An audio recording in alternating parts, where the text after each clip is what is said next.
Right, welcome. I just got a bit inspired, so I thought I would do a EDH Magic the Gathering deck deconstruction. Now, I'm a filthy casual.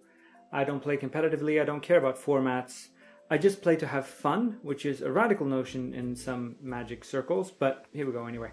So, I have not that many decks, I have not been playing for very long. But I do have one deck, and I thought I'd show you just real quick. It's an all-elf EDH commander deck. It can also be played as tiny leaders, but we'll get into that. So for commander, I have basically three choices. So I can play either my Planeswalker, of course, for Elise. She gives me access to these lovely elf druids. And she also lets me destroy enchantments, which is really handy, especially when you're facing something like Xenagos Ascended, because then all you need to do is kill all the creeps, and then you can just poof him. You can also get card draw. It's a fairly decent choice. I much prefer to play the Lord of Leaves because hexproof, and hexproof is really awesome. You really need to get hexproof. Against burn decks, this is just the game winner right there. Or I can play with my Renegade Leader, which I generally do when I play tiny leaders. So these are my three commander choices. Then we come to land, which is, forests. So there's a whole bunch of them. I'll have a deck list in the description. But the special lands are somewhat more important. We have a Jungle Basin, which gives double mana, and a Fertile Thicket, which gives basically land draw, and then the Vastwood, which is fairly good because I have a very low mana curve. I get a lot of creatures out in one turn, and then I can tap that to give everything +1/+1 counters, which is kind of awesome. So land is fairly well settled by something like that. I have a single, well, that's not true, I have two artifacts, but I have one artifact that I play. Oh, now I have this little white piece of paper here, which is to tell me which card is in the 60 deck and which is in the 100 deck. So this is a coat of arms. Basically, the more elves I have, the better they are. I don't generally get to play this all that often, but when I do, it's generally a game winner. My second artifact, it's also an enchantment. It's the Bone Alea, because Death Touch on everything that attacks gives me a massive advantage against pretty much everyone. And I also get some versatility for low cost mana. I can get tokens, I can get life, I can do some odd stuff like that. Then we have, well, I'm going to put that aside. I'm going to go get back to the enchantments. But first we're going to do some other things. Like here's some sorcery. We have one. This is my only sort of direct damage. So I don't have any fireballs or anything like that. So this is when I take something out that I don't like, that they aren't using for blockage. So then I can just go in and kill that with one of my bigger hitters if I have any of those on. Or I can play my Sylvan Offering, which basically gives me more elves. Now, I'm going to be able to use those more elves better than my opponent, usually, so it's a very solid choice, and here's another one of those little paper things. So, sorcery, very limited. As for instants, it's mainly get out of jail free cards. We have one Regenerate, I have one Reclaim, so I can get cards back that I've lost. I have one Fog, in case someone sneaks up and bats me badly. I have one Plummet, because Reach is hard to come by. I used to have a Skyreap, but I've settled on this. I have one Wildwood Rebirth to get back one of those cards if I lose it by mistake. And I have one Nature's Claim, one Naturalize to get rid of artifacts and enchantments, and one Back to Nature to get rid of all enchantments. I personally don't play that many enchantments in this deck, so it's not a big deal for me. And then I have one Strength of the Tajara. Now, this is an X green that gives me loads and loads of counters, but the cost of it, I mean, yes, if I play it well and it has a kicker, it's a very versatile card. I'm a bit on the fence still, but it's one of my favorites. When I play this, it generally ends the game on a high note. Now, enchantments. So I only have the artifact, the Bow of Nylea, which is a legendary enchant artifact. But I also have an Elvish Guidance, which gives me more mana. It's a sort of later game enchantment for ramp, so it's a late game ramp. And then I have Song of the Dryad, and this works really well together with the Lord of Leaves, because he has Forest Walk, and now all of a sudden, even though you didn't have a forest before, now you have a forest, you can't block, and I can, you know, murder you a bit. So that works really well. And my third enchantment, or fourth, is the Descendant's Path, which basically lets me flip a card at the beginning of my upkeep, look at it and see if it's an elf. Fine, I get to play it for free. If it's not, it goes back on the bottom of the library. This goes extremely well with my first elf, the Winterward Patrol, which does the exact same thing. So I play, if I have them both out, it's the Descendant's Path first. And if I don't draw an elf, I'll just play this, look at the, or use this ability rather, look at the top card again, it gets a counter, and then I get to draw the elf. So it's really very solid. Then we have some basic elvishness going on. We have one Nettle Champion, which is a really solid 1-drop. And whenever I play green spell, I get to untap it. Now I keep forgetting to use that, so I'm filthy casual, like I said. And so what I'll do is that I'll play this on turn 1. Then on turn 2, I'll be so excited to play another elf, I'll forget to attack with this first, leaving it tapped because I've already played all my cards by the time I attack. So I keep forgetting. Then we have one Death Touch, and it will also come up unless I have more elves. It's going to cost me more, but Death Touch and a 3/3 is really quite decent for 2. We have Nissa's Chosen, and there's a reason why we have Nissa's Chosen, and that's because we have Nissa Ravan as one of my Planewalkers, along with Freyalise. So Nissa Ravan is basically the absolute best. Hi, cat. Magic Cat does that, has trample, not that much vigilance. So Nissa Ravan basically will let me look for Nissa's Chosen or gain life. And then once I get up to 7, I just burn her and get all my elves at once. I've once done, I think I got 28 elves on the field at one go with that. So that was fairly decent. It's a good drop. This is Chosen, extremely solid, 2/3 for 2, doesn't go away, just goes back in the bottom of the library, so it's a very good card overall. Talar's Battalion, another great card, especially when you have lots of cheap cards to play. You can play that and then play a 4/3 with Trample for 2, so that's really good. We have the Sunseeker, which is my only first strike, I think. Oh, I have one more, but very few first strike, but it is a 3/2 and it can destroy artifacts. So it's a very, very good card. And then from the Oath of the Gatewatch, we have the Cavalry, which is the only card I have with support. So I get to put tokens on up to 6 other elves. And since this is a very late game, that's why it has one of those. Comes in when I play the commander.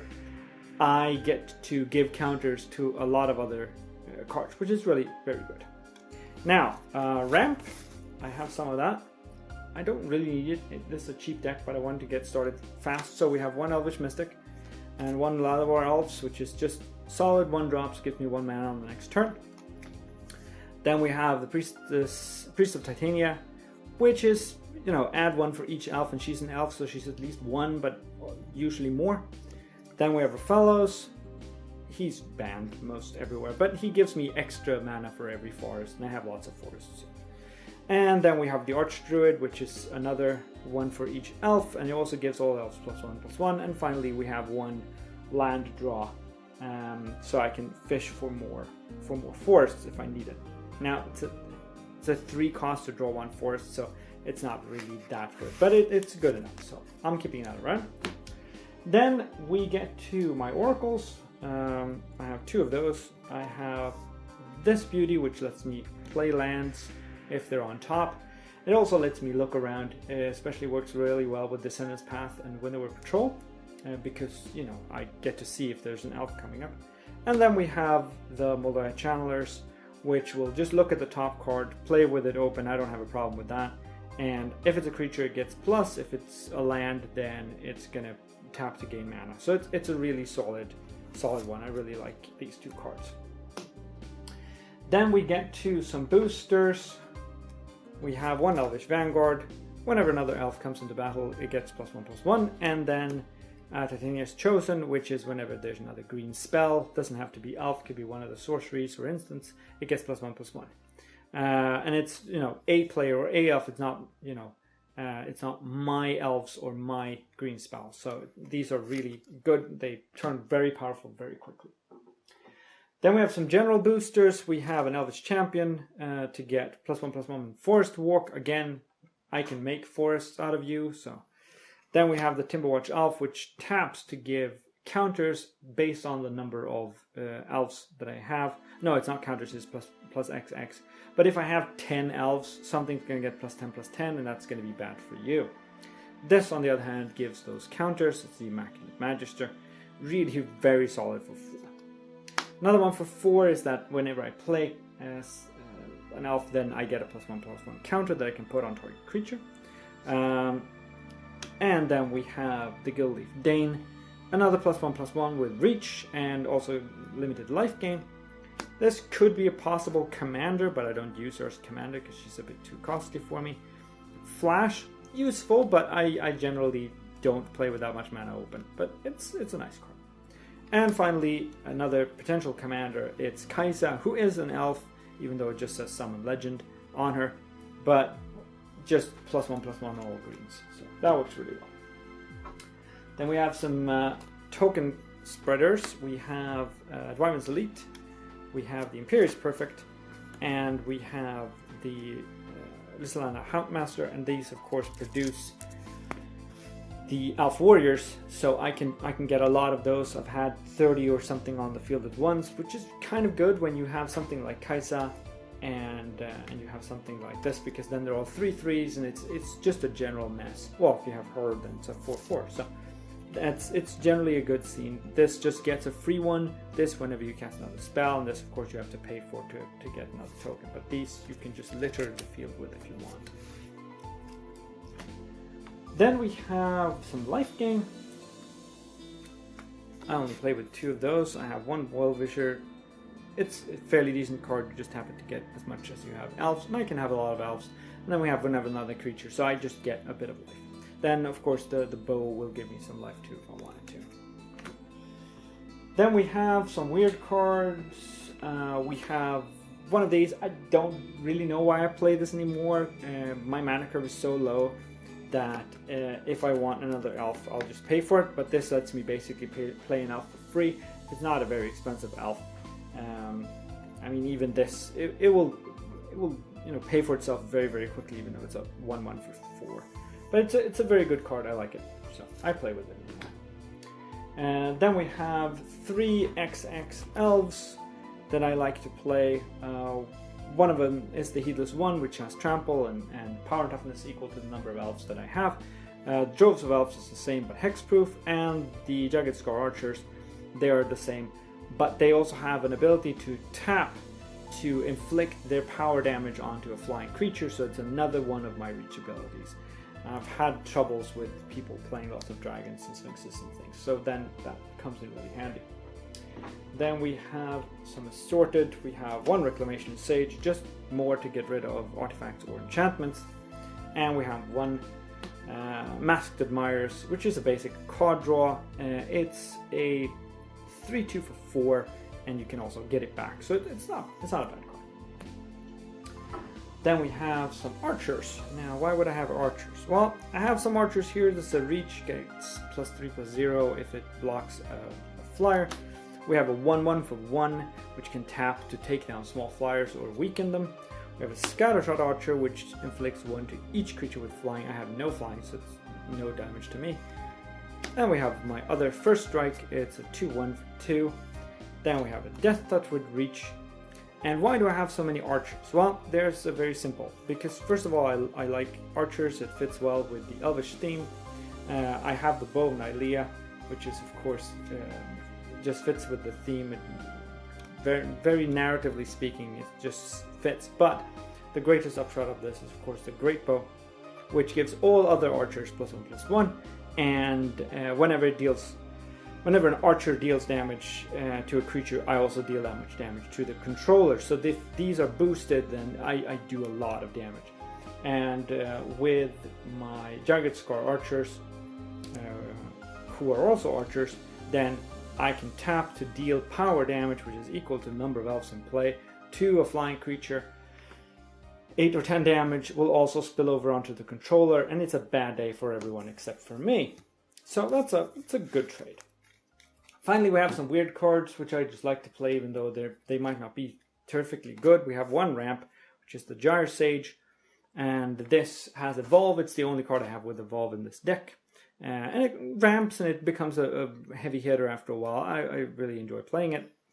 Then we have the Jiraga Warcaller, which has a similar mechanic to the Strength of Jujaro. So basically it will gain more tokens, more counters, the more mana I can spend on it, and I can spend a whole bunch of mana if I have the Priest of Titania and stuff like that out onto the field. And then whatever counters this has spills over in bonus to the other ones. So it's really very powerful. And if I use the Immaculate Magister to give this card counters, everyone else benefits. So it's a really, really powerful card. And finally, I have one level up card because I don't have any other level up cards.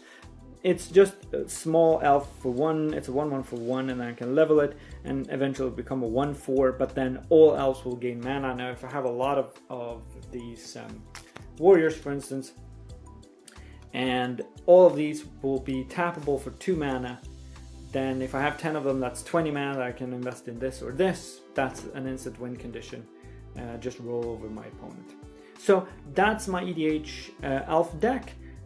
If you're amused by this, or if you have angry comments, please leave them in the section below. If there's enough interest, I might post another one about my dragons or my burn deck or something like that. I just felt inspired and I thought I'd do this. So, hope you enjoyed. Have a great day.